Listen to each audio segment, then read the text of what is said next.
you were in, I think, after the recording of Standing on the Shoulder of Giants, so 10 years almost. Has it always been like this, or was it just the last few years that it's... There was always these occasional rows that would go on. There was one early one, pretty soon after we joined the band, me and Gem joined the band, when there was just one of these arguments, and it ended up with Noel going off to I guess, rather than where he went, but where he left anyway. And we ended up doing a few shows without him at that point. But then he kind of came back after that. And we did like Wembley Stadium and these big shows in the UK. Things got back to normal again. You know, we carried on. I think it was good for music that we carried on and they kept kind of making it work. But I think as a person, it's got to take it out of you to keep on doing that. And I think that the only way you'd really get our perspective on it is by being us and seeing it from our point of view. I think from my point of view, I think they tried their best to keep the band going for as long as possible, to make all the great records they made. But by the time it finished, that was the natural end.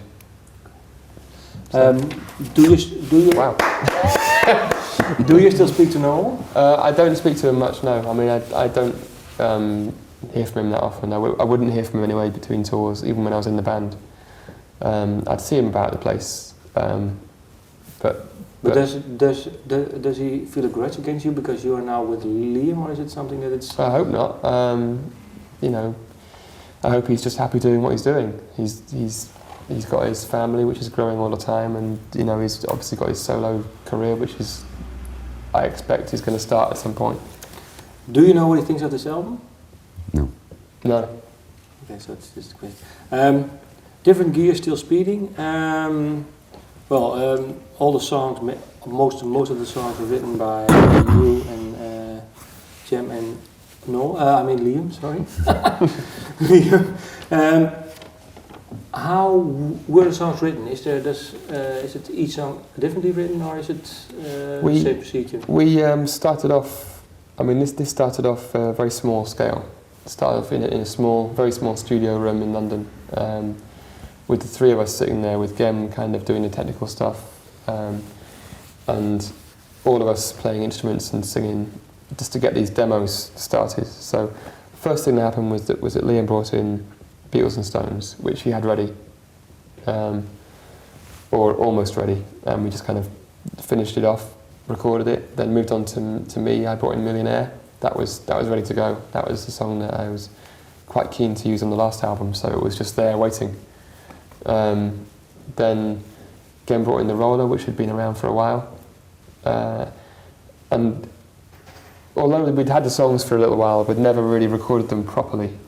So this was our chance to define how they should sound, and having got these three songs done, we sent the tapes to Chris, and he kind of got his head around them and started to learn them, and we carried on the same process until we had 13 tunes, and then we got some rehearsals booked and rehearsed all the songs as a band. And in the meantime, Steve Lillywhite contacted us pretty early on, just saying, you know, if you guys are going to record something and make an album, you know, can I be in the running to produce it? And after meeting him, we decided he'd be a good guy for the job. So, what did you bring then to the demos? What did you hear? What was your initial idea? Well, the demos had drumming on them that I think either you or Gem had played. Yeah. So there was a kind of a bit of a blueprint as to how it would sound. But you know, you just play. It's like a personality thing. You know, it's hard to say what it is that you bring. It maybe it just, I don't know, didn't swing anymore or anything. It was good how it was. I was trying to copy what they'd already done, but they were going, "Oh no, put your own thing in." He's being too modest. I mean, you know, there's only one way to play Millionaire, like, isn't there? You know what I mean? And you did it, you know. What did he bring in? Well, for a start, he played on something. Coffee. He played on For Anyone. That was in Chris demo Sharrock original. stage. Yeah.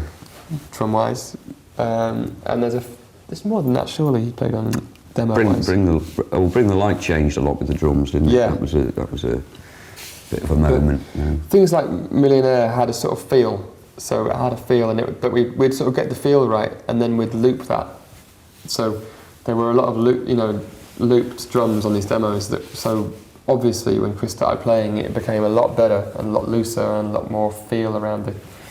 But I must say as well that there is things that like when a non-drummer is playing the drums and they do sort of fills and things that a drummer wouldn't do, which are really cool and really good. So there was a few of them where I was like listening to them and how's he doing that? Like, often you know what I mean? it's often done because we'd do one track with just like a basic beat and then we'd add things. Right. So is that how you did it? You maybe do it all in one go. Skills, it's like three it's just a different really takes cool at the way of same doing time. it, you know.